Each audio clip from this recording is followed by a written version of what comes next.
And for more analysis, experts on the summit, we now connect to Professor Christoph Bluth at the University of Bradford, Department of Peace Studies and International Development. Thank you so much for joining us, Professor. Hello. So as an international observer, would like to hear what you think the two leaders will accomplish in Hanoi. The difficult situation is that the United States has given no clear indication of how it wants denuclearization to proceed. So there are several different things. One would be a complete declaration of North Korea's arsenal.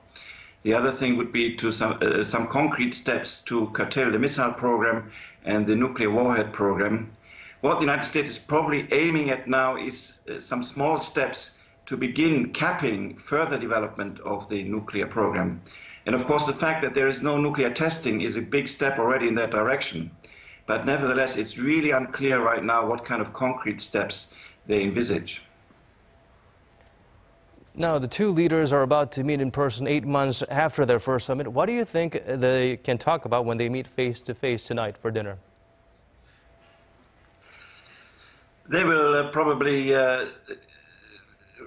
talk about the future of the Korean Peninsula. There are many things to discuss. For example, this idea of a peace agreement or declaration has been floated.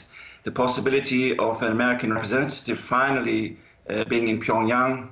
The question of sanctions relief. These are really, really important issues. Of course, sanctions relief will be uppermost in the mind of Kim Jong-un. But nevertheless, the sanctions are not biting, or not as gifted that much leverage as they did in the past. So Kim Jong-un has gone a long way. The United States needs to get more out of this and needs to get some concrete steps to begin denuclearization, to even map out how denuclearization would happen. That would be really important, that we get some kind of roadmap to see how this process is going to happen in future.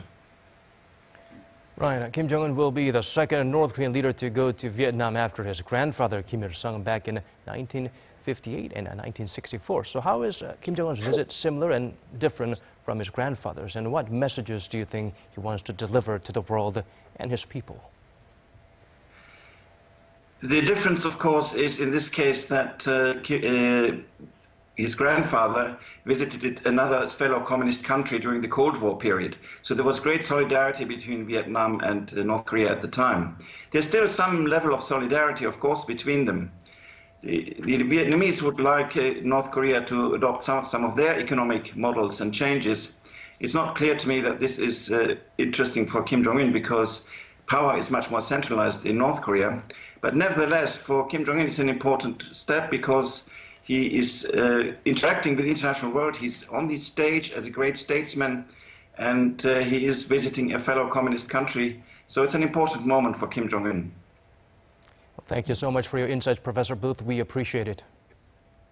Thank you.